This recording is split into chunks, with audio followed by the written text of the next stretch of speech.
Good, good day. We had a cold night last night, and actually still cold today here in Florida.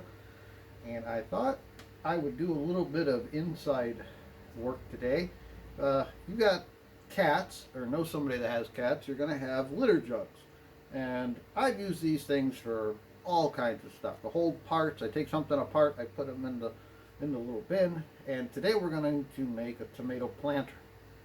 Like a planter, I guess. You can grow your tomato plant in an old litter jug. At least one of the projects.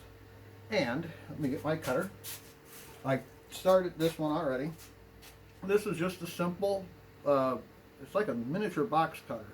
And it's got little lines on there on the blade. So if you find that yours isn't sharp, you can take your side cutters and just bend it a little bit and it'll snap right off, and now you got a nice new sharp edge, which that's what you want for cutting these, because they're kind of hard to cut. I've already started this one, so you didn't have to wait through the whole process, but I just go right around, decide how high, how deep I want it to be. For a tomato plant, they have pretty deep roots. I like to have plenty of room for the roots, so I'm just going to finish this one up here, wherever I show where I left off. Put that off there, go around the rest of it. Now, the more you keep your knife nice and flat going around, you'll have a nice edge that won't cut you. Because sometimes I'm cutting it, kind of goes, moves around, so that'd be a sharp edge, and you can get cut on it real easy.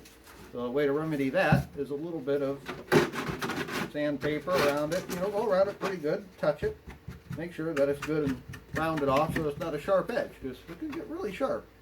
Then, of course, you're going to need your drill. I use a small drill bit. And I can just go in there and drill. I would drill about 8 holes in there. If you use a bigger one, then your dirt's going to fall out. But you use a small one, a lot of times your dirt will stay in. That way, the water will go out, the dirt will stay in. It's still a little bit will come out and make a little bit of a mess. So you want to set that in your window with your plant in it. You're going to want to put it on something. Maybe an old cookie sheet, or even a towel would be okay, an old bath towel that you don't want, or an old t-shirt. We use a lot of shirts around here from when the kids outgrow them and they're too stained to donate, or they're too stained to resell or anything, or give them to somebody down the street. I use the rags out here in my garage, my workshop, and I don't have to buy rags. So there's another tip for you. Now, back to the plant. I've got some store-bought dirt left over from about 2 years ago, from when I was starting seeds. Now, if you live in like a condo or an apartment or something like that, you may not have a regular garden, so you have to go down, get yourself some dirt. This is potting soil, potting mix. Just dump that right in there. Make a little room, and then you can also take your knife and just real lightly go right along that plastic. And then you don't have to have tidy cats on there anymore. You can even paint it. You can paint the whole, before you put your plant and dirt in it. You could paint it all up. Put, flowers on the side, or write tomato across it, even in a permanent marker. You could label it in case you didn't know what it was. And then I got here my tomato plant. I actually dug it out of the garden so that I would have one. I started them all from seeds, and they're actually out in the garden now. I've got to take that old tomato plant. Got small roots because it's a small plant. Put them in there, and I'm going to cover them up with more of my garden soil that I brought up.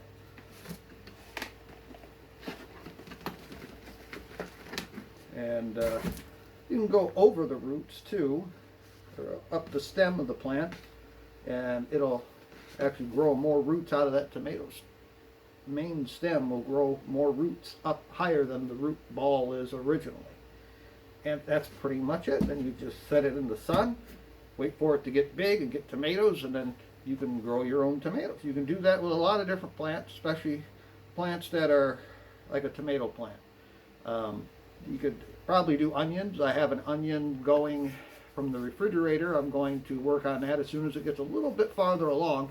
I'm going to show you how to regrow an onion that has sprouted in your refrigerator. Then, I save the coffee grounds from when we make coffee. I put them right back into an empty container. Because you want to give it a little bit of extra organic material. If you use regular dirt and you don't have that fancy store-bought dirt, you can just put this right around in there. And these are already been used and they're dry because they've been sitting. I've got many of these. It's essentially just dirt now. It's not really coffee grounds because that's all it is, just ground up beans. And there's a little bit of nitrogen and there's some material and other minerals and potassium and magnesium in there. So it's a really good organic fertilizer. Another thing you can do with cat litter jugs, outside of just making something to hold some dirt, you put anything in there you want. I reuse the whole jug to store my chicken feed in. I even put the label on there in case I want to know something about the chicken feed. I empty a whole great big bag into several of these jugs, and then it's nice. You can open it up. Of course, this one's empty. You can open it up and then dump right into the chicken feed. Put the lid back on. Keep all the keep any bugs, keep any rodents out of it. Then I also make one. I cut this off. It's one of the tall ones, just like that. Cut it off tall. Make sure the edge is nice and clean. Take your old grocery shopping plastic bag, put that in there. Now you got yourself a recycle bin or a little trash can. Go under your desk. Go anywhere. Put it in the car. Throw your stuff in there, and then when you're all done, tie it up.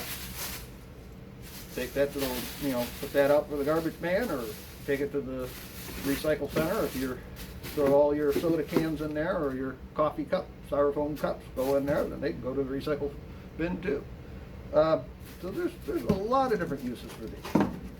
I hope you can grow yourself a nice tomato plant here. We're going to see. I'm going to leave that one in there and see how it does. It's been real cold here the last few days, so we'll take that one in and out. I'll put it outside in the daylight to get some sun, and I'll bring it in at night. That way it won't freeze. So I hope you all enjoyed the small presentation here on cat litter jugs, and if you have any other ideas that you use them for, leave a post down in the comments there, and we could all discuss it. Maybe make another video with the uses that you use them for. And if you subscribe to my channel, I greatly appreciate it. That helped me keep making some of these informational videos.